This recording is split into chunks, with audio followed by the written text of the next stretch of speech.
मैं राजीव कुमार अग्रवाल एडवोकेट, आयकर अधिवक्ता, आज आप सभी को रियल एस्टेट अचल संपत्ति की खरीद बिक्री के संबंध में आयकर संबंधी नियमों की सरल और सामान्य जानकारी दे रहा हूं, जिससे कि अचल संपत्ति के रजिस्ट्री पेपर पर लिखने वाले डीड राइटर्स, रजिस्ट्रार ऑफिस के सलाहकार, रियल एस्टेट में डील करने वाले व्यक्तियों और व्यापारियों आदि को भूमि, मकान, दुकान आदि अचल संपत्तियों की खरीद बिक्री में आयकर संबंधी स्पष्ट जानकारी सरल भाषा में सामान्य रूप से मिल सके और वे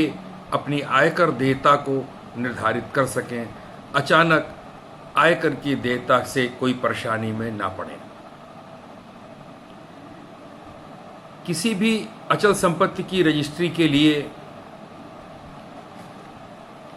जिले के जिला अधिकारी द्वारा प्रत्येक वर्ष सर्किल रेट घोषित किए जाते हैं एरिया वाइज, कि इस एरिया की जमीन, दुकान, प्लॉट, खेती का मानक मूल्य यह होगा और उसी आधार पर उसकी मालियत कीमत निकालकर उस पर स्टाम्प ड्यूटी अदा की जाएगी। अकेले स्टाम्प ड्यूटी अदा कर देना ही पर्याप्त नहीं है। आप जिस राशि पर स्टाम्प ड्यूटी अदा करते हैं वह राशि आयकर की दृष्टि से बहुत महत्वपूर्ण होती है। आयकर की धारा 85 के अधीन यदि खरीद बिक्री का अचल संपत्ति का मूल्य जिलाधिकारी द्वारा स्टाम्प ड्यूटी के लिए निर्धारित सर्किल रेट से कम होता है तो कोई बात नहीं, तो जिस भाव पर खरीद बिक्री हो रही है सर्किल रेट से अधिक होने के कारण उसके हिसाब से कर की गणना होगी। परंतु यदि सरकारी सर्किल रेट से कम पर खरीद बिक्री हो रही है तो खरीददार और विक्रेता दोनों पर अनावश्यक रूप से काफी आयकर की देयता आने की संभावना रहती है। यद्यपि प्रत्येक वर्ष जिलाधिकारी इस नए सर्किल रेट को लागू करने के पूर्व 1 माह का अवसर जनता को देते हैं पब्लिश करके कि किसी को सर्किल रेट में आपत्ति हो तो बताए, परंतु इसका कोई संगठित संगठन न होने के कारण जनता उससे अपने को अनकंसर्न मानती है और कोई विरोध सामान्यतया नहीं होता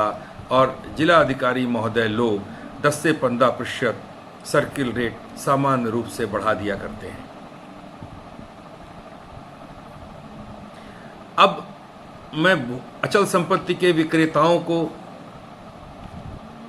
कुछ सुरक्षात्मक और सतर्कता के बिंदु बताना चाहता हूं। जैसे किसी भी अचल संपत्ति के सौदे में 20,000 रुपया या 20,000 से ऊपर नगद नहीं लेना है। 20,000 तक तो आप ले सकते हैं, 20,000 के ऊपर की कोई भी राशि बिक्री के सौदे में लें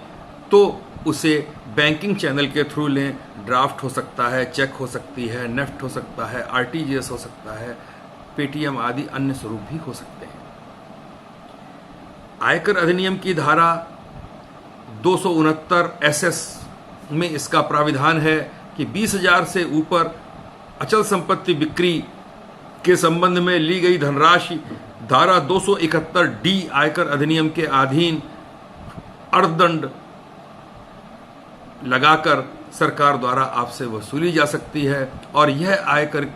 के अर्थदंड की राशि 20,000 से ऊपर नगद ली गई प्रतिफल कंसिडरेशन की राशि के बराबर होगी।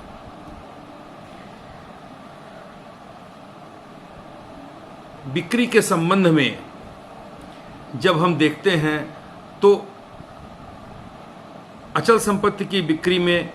जो आयकर लगता है उसको कैपिटल गेन टैक्स कहते हैं। कैपिटल गेन टैक्स दो तरह का होता है, एक दीर्घकालीन पूंजीगत अभिलाभ या कैपिटल गेन टैक्स और दूसरा अल्पकालीन या short term capital gain. Long term capital gain उसे कहते हैं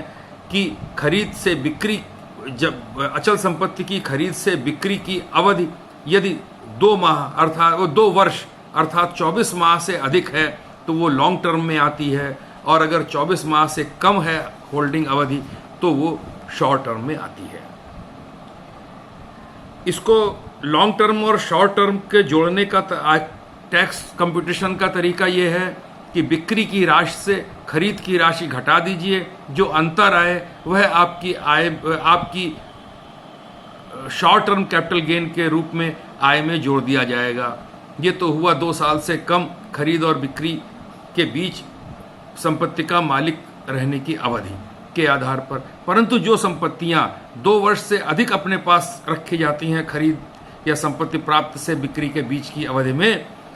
उसमें लॉन्ग टर्म कैपिटल गेन लगता है, जिसमें एक सरकार इंडेक्स टेबल डिक्लेयर करती है महंगाई के हिसाब से। तो खरीद या संपत्ति प्राप्त करने की तिथि या 2001-2 वित्तीय वर्ष को बेस रेट माना गया है, उस समय की उस संपत्ति की मार्केट वैल्यू को लेकर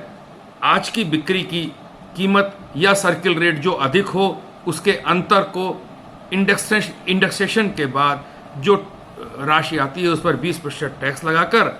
और 4% सरचार्ज नहीं, एजुकेशनल सेस और हेल्थ सेस को लेकर टैक्स लेने का प्राविधान है। तो इसका मतलब यह हुआ कि सर्किल रेट विक्रेता के लिए इसलिए महत्वपूर्ण है कि यदि आपने 15 लाख रुपए सर्किल रेट की संपत्ति 1 लाख रुपए में बेच दी तो सरकार 1 लाख रुपए पर टैक्स नहीं लेगी, वो 15 लाख पर ही इंडेक्सेशन लगाने के बाद दे टैक्स लेगी।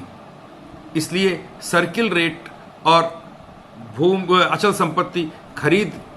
के वास्तविक कंसिडरेशन के बीच के अंतर को हरदम संज्ञान में लेकर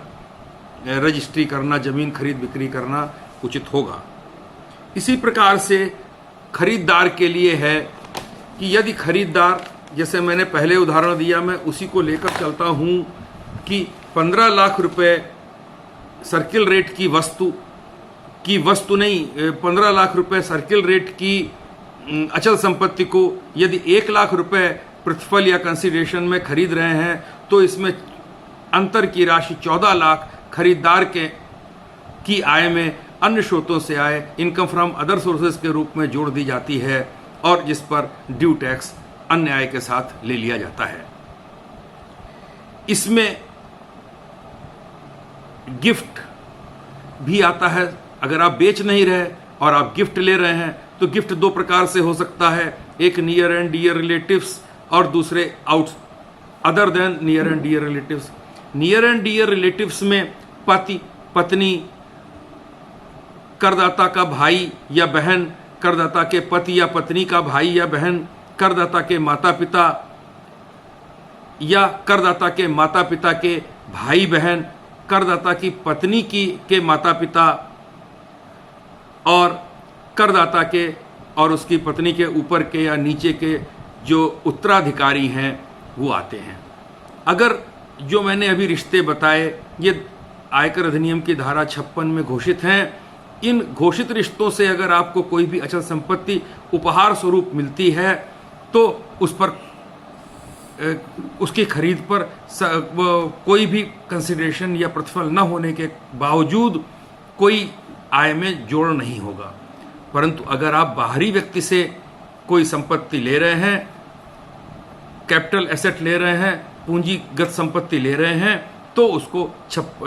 उस पर सर्किल रेट और खरीद की राशि के बीच के अंतर को आपकी आय में जोड़ दिया जाएगा। हाँ, यहाँ पर एक शर्त है कि सर्किल रेट और खरीद की राशि के बीच में अगर 10% से कम का अंतर है तो उसे संज्ञान में नहीं लिया जाएगा, अर्थात 10% से ऊपर का अंतर होते ही वह उस पर टैक्स लग जाएगा।